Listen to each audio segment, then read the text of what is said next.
Céline Calvez, bonjour. Bonjour. Députée Renaissance des Hauts-de-Seine et spécialiste de l'école. Donc on va parler harcèlement scolaire. C'était une semaine forte de ce côté-là. Commençons quand même par cette marche contre l'antisémitisme organisée dimanche.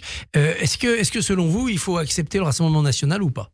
Il faut aller surtout lutter contre l'antisémitisme en étant nombreux à Paris, à la marche qui a été proposée par Yael Braun-Pivet et Gérard Larcher, mais aussi dans d'autres régions où sont réunis. Et les parlementaires, nous serons là pour montrer notre soutien à la communauté juive et surtout le fait de dire non à la montée de l'antisémitisme, qui, vous le savez, connaît une flambée des actes. Il n'y a pas que Paris, dimanche. Il y a dans toutes les préfectures, on pourra les manifester. Exactement. Et ça, c'est important de montrer que c'est un élan national et qui n'est pas qu'à Paris, que l'on peut être rassuré aussi. C'est ça aussi, le fait de pouvoir, de la même manière que Gérald Darmanin est venu le 31 octobre à Levallois dans ma circonscription pour marquer notre soutien, le réaffirmer à la communauté juive, en rappelant tout ce qui a été fait pour aller plus dans la sécurité et pour montrer symboliquement que nous disons stop à l'antisémitisme. Et on ne regarde pas les étiquettes politiques des gens. Mais en fait, ça nous dépasse. En fait, je pense qu'il y a certains partis qui utilisent les étiquettes politiques d'autres partis pour se dédouaner d'aller marquer leur soutien. Non, en fait, nous on est là, on sera avec mes collègues, les députés du groupe Renaissance.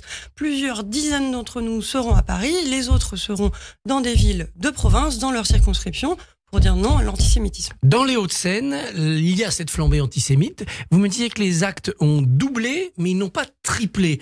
Qu'est-ce qui se passe mieux qu'ailleurs ou moins mal qu'ailleurs ?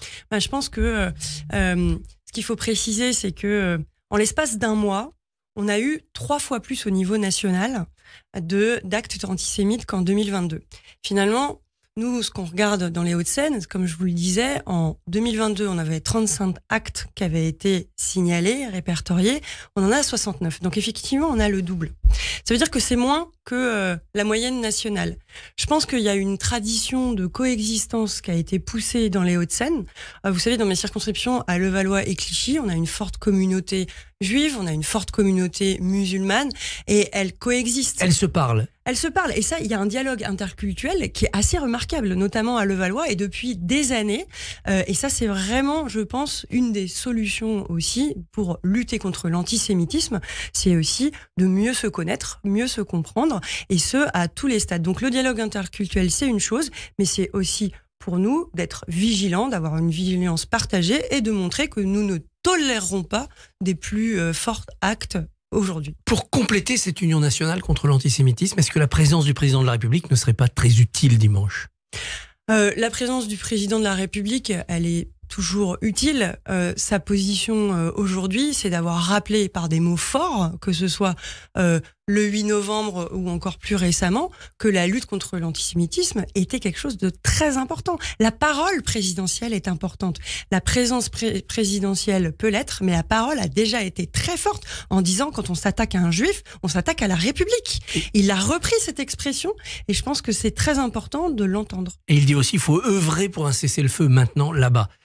Alors, sur le conflit israélo-palestinien, effectivement, hier, on avait une conférence pour trouver des solutions et ça se tenait à l'Élysée et c'est effectivement la première fois que le président de la République appelait à œuvrer pour un cessez-le-feu tout en appelant auparavant à ce qu'il y ait une trêve humanitaire importante. Aujourd'hui, vous avez des heures qui peuvent être des heures de calme pour permettre aux convois humanitaires d'œuvrer pour aller secourir les Palestiniens à Gaza.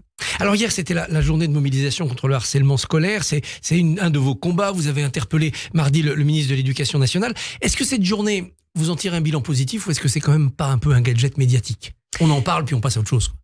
Alors, c'est loin d'être un gadget médiatique parce que l'idée de cette journée nationale contre le harcèlement scolaire, c'est pas une idée nouvelle puisqu'elle existe depuis quelques années. Par contre, là, l'idée, c'était de le faire dans tous les établissements scolaires.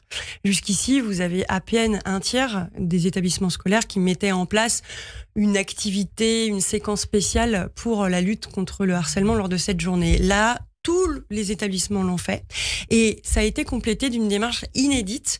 C'est le fait de pouvoir avoir un questionnaire d'auto-évaluation adressé à tous les élèves dès le CE2 jusqu'en terminale et qui va pouvoir permettre comme ça au niveau national d'avoir vraiment un bilan de ce qu'est le harcèlement aujourd'hui.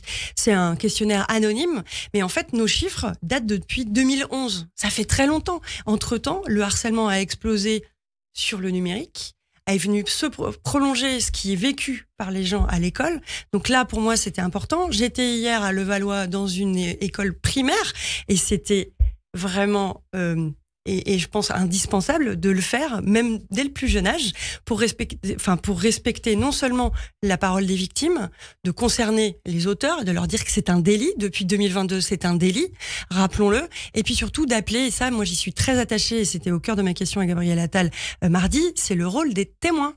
Le rôle des témoins, il est très important. Ce n'est pas seulement une victime et un auteur, c'est aussi les témoins qui peuvent repérer ce qui se passe, alerter les adultes, et puis consoler, conforter, rassurer les camarades. Est-ce que vous pensez vraiment que ce questionnaire anonyme va libérer la parole? Est-ce que vous avez vraiment de l'espoir pour cela? Je pense que la libération de la parole, elle a déjà lieu de manière assez forte.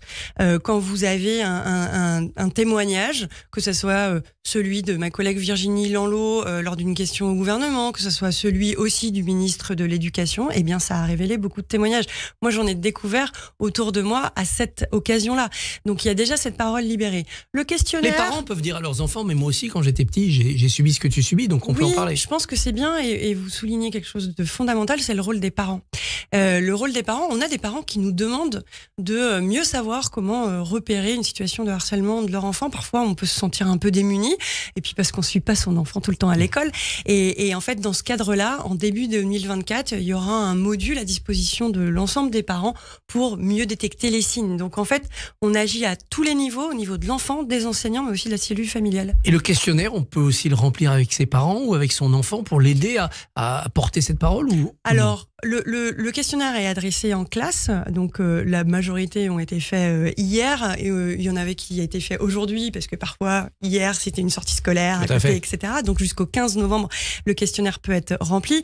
Il est rempli en classe, mais il peut être disponible. Et en fait, si les parents ont envie de regarder et de refaire le questionnaire avec leurs enfants, rien ne les en empêche. Est-ce que dans ce questionnaire, on peut dire je suis un harceleur, j'arrive pas à m'en empêcher, aidez-moi, parce qu'on sait que les harceleurs, parfois, ils sont dans l'appel au secours.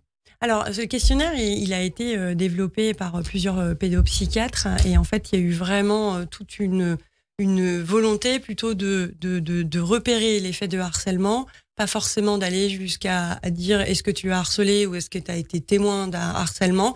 C'est déjà une première étape. Mais je pense que c'est très important de prendre en compte le harceleur. Et aujourd'hui, on change d'école le harceleur. On ne change plus le harcelé d'école comme ça l'était. Donc, il y a déjà eu, depuis la rentrée, des élèves qui ont été changés d'école. Mais il faut aussi accompagner psychologiquement le harceleur, lui faire prendre conscience de sa responsabilité. Moi, je suis persuadée qu'il y a des jeunes qui harcèlent sans savoir qu'ils harcèlent et quels sont les effets terribles qu'ils font sur leurs camarades. Donc, leur faire prendre conscience et leur faire changer de comportement, c'est essentiel. Il y a aussi de l'antisémitisme à l'école.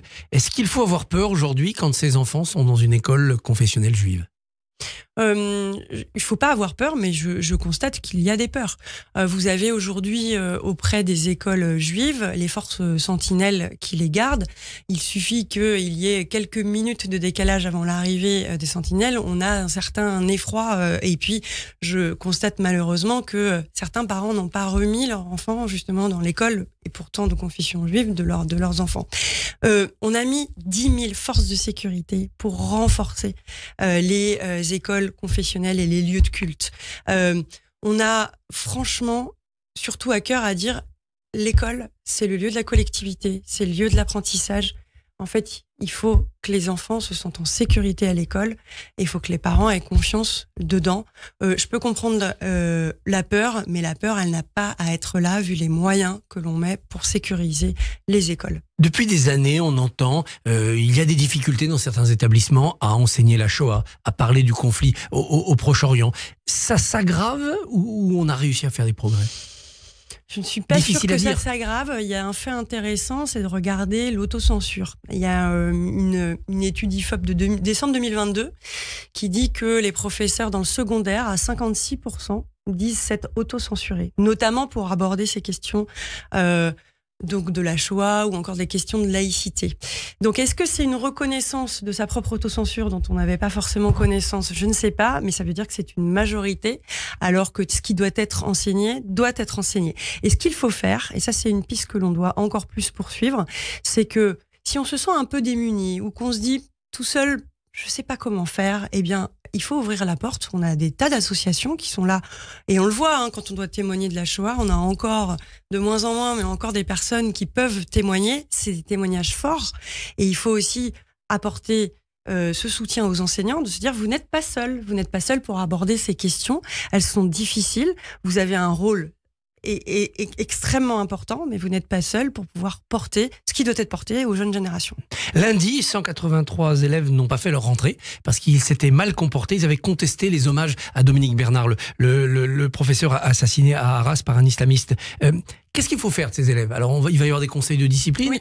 Et puis après, on les réintègre, et puis on espère qu'ils ont compris la leçon, ou il faut aller plus loin? Justement, ces conseils de discipline vont pouvoir mesurer quel était l'état de révolte, de contestation et de danger que peuvent représenter ces personnes qui ont été vraiment exclues temporairement. C'est comme une forme de mise à pied, en fait. Et après, soit les conseils de discipline disent on peut le réintégrer et assortir ça d'un... je sais pas, un stage de responsabilisation, un protocole. Un protocole, soit se dire que la personne est radicalisée et dangereuse, et donc de la garder au sein de la communauté éducative peut représenter un danger, et donc trouver d'autres solutions. Aujourd'hui, c'est vraiment le conseil des disciplines, on fait confiance à ceux qui en font partie pour trouver la bonne décision, et après il y a des relais qui sortent de l'école. Et l'exclusion, c'est finalement aussi un échec pour le système scolaire. C'est ce que vous disent les enseignants qui participent à tout conseil de discipline, que ce soit pour cette raison-là ou pour d'autres, c'est le constat d'un échec. Donc à chaque fois, on essaye de retrouver une autre solution, mais on ne peut pas le faire au prix d'une prise de risque pour la sécurité des élèves et des enseignants. Céline Calvez, merci et bonne journée. Merci. Merci beaucoup Christophe. Christophe Barbier qu'on retrouve évidemment la semaine prochaine dès lundi 13. Votre invité sera Constance Le Grip, présidente du groupe d'études sur l'antisémitisme à l'Assemblée. Radio J. Retrouvez le Barbier du matin sur le site